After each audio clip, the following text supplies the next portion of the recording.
Assalamualaikum warahmatullahi wabarakatuh. Perkenalkan, nama saya Ica Lorencia Berusul Bakti, NIM 063 dari MSPA.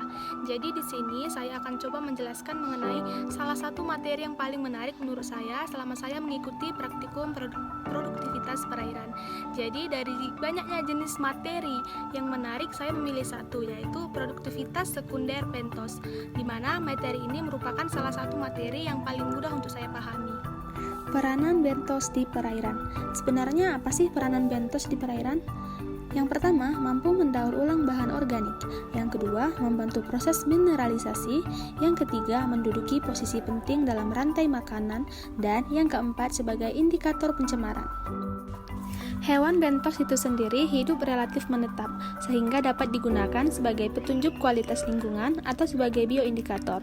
Bioindikator adalah sekelompok atau komunitas organisme yang keberadaannya dan perilaku di alam berhubungan dengan lingkungan.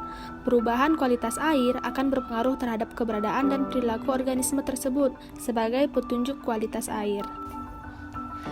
Cara pengambilan sampel bentos.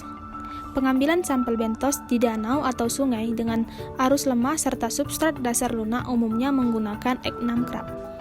Untuk pengambilan bentos di sungai dangkal dengan substrat yang keras dan berarus kencang digunakan Sarber net. Dan metode yang terakhir adalah hand sortir, di mana metode ini dibatasi area pengambilannya dengan transek kuadran ukuran 1x1 meter atau 5x5 meter. Alat dan bahan 1. Transek kuadran 1x1 meter. 2. Saringan. 3. Botol sampel. 4. Cool box. 5. Formalin. 6. Alkohol. 7. Aquades. Dan yang terakhir ada tisu. Prosedur praktikum. Yang pertama, menentukan lokasi pengambilan bentos secara acak. Yang kedua, transek kuadran diletakkan di lokasi yang ditentukan. Yang ketiga, bentos yang ada di permukaan diambil dengan tangan, sedangkan yang di dalam diambil sedimennya dan diletakkan ke dalam saringan dan diayak. Yang keempat, sampel bentos kemudian dibersihkan dan dicuci dengan air. Yang kelima, sampel bentos diawetkan dalam botol sampel dengan memberi larutan formalin 10% selama 24 jam. Kemudian diawetkan dalam larutan alkohol 70%. Yang keenam, botol sampel diberi label sesuai lokasi pengambilan. Dan yang ketujuh, sampel hewan bentos diamati jenis dan dihitung setiap jenisnya, serta ditimbang kemudian dicatat. Analisis data. Seperti yang kita ketahui, kelimpahan suatu organisme dalam suatu perairan dapat dinyatakan sebagai jumlah individu per area, di mana rumus kelimpahan adalah sebagai berikut.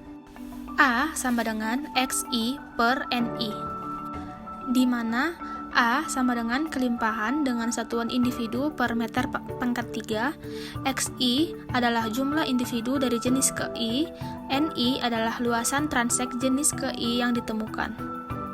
Jadi demikian penjelasan singkat dari saya mengenai produktivitas sekunder bentos. Mudah-mudahan apa yang saya sampaikan dapat bermanfaat bagi teman-teman semua.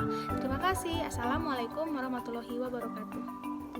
Terima kasih banyak saya ucapkan untuk asisten produktivitas perairan, Kak Dinda Kairani, Kak Melva Angelia Pratiwi, dan Kak Nurul Ijabanifah.